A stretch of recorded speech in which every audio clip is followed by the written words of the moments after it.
বন্ধুরা, আরো একটি নতুন ভিডিওতে সবাইকে স্বাগতম। বাংলাদেশের দক্ষিণবঙ্গের জেলা দ্বীপ জেলা ভোলা। মূলত নদী পরিবেশিত জেলা ভোলা। ভোলার চারপাশেই নদী। 45x40 বর্গ কিলোমিটার আয়তন এবং 71x698 জন জনসংখ্যা বিশিষ্ট শহরটি ভোলা পৌরসভা দ্বারা শাসিত হয়।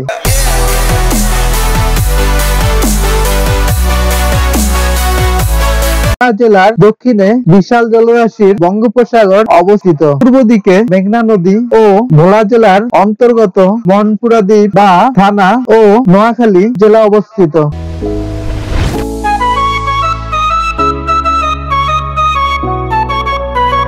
উত্তর দিকে মেঘনা নদী ও বরিশাল জেলার অন্তর্গত মেহেন্দিগঞ্জ থানা অবস্থিত। পশ্চিম উত্তর দিকে বরিশাল বিভাগ ও পশ্চিম দক্ষিণ কোণে পটুয়াখালী জেলা অবস্থিত।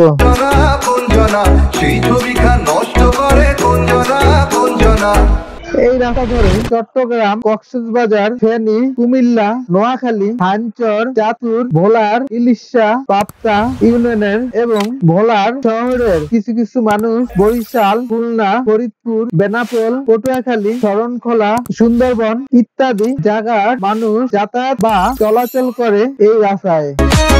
পরবর্তী সময়ে ভোলা বরিশাল সেতু হলে ওই সেতুর লোকজনও যাতায়াত করবে এই রাস্তা ধরে।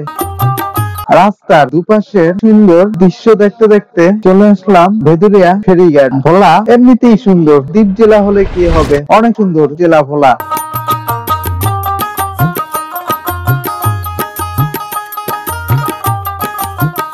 চলে আসলাম ভোলার শহর থেকে ভেদুরিয়া বিশ্ব রাস্তা ধরে ভোলা বরিশাল ফেরিঘাট। যেই ঘাট দিয়ে ভোলা বরিশাল ফেরি চলাচল করে, এই ঘাট দিয়ে পূর্বে কোনো লঞ্চ ঘাট করত না।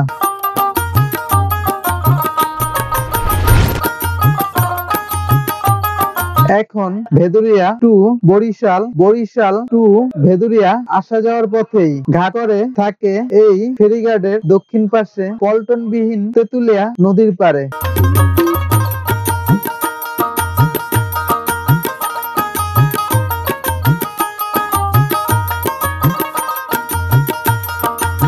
আমি এই লঞ্চে যাব তেতুলিয়া ধানসিঁড়ি নদীর উপর দিয়ে বরিশাল। ভেদুরিয়া থেকে শ্রীপুর, লাহারাট, বরিশাল ঘাট করে এই লঞ্চগুলো।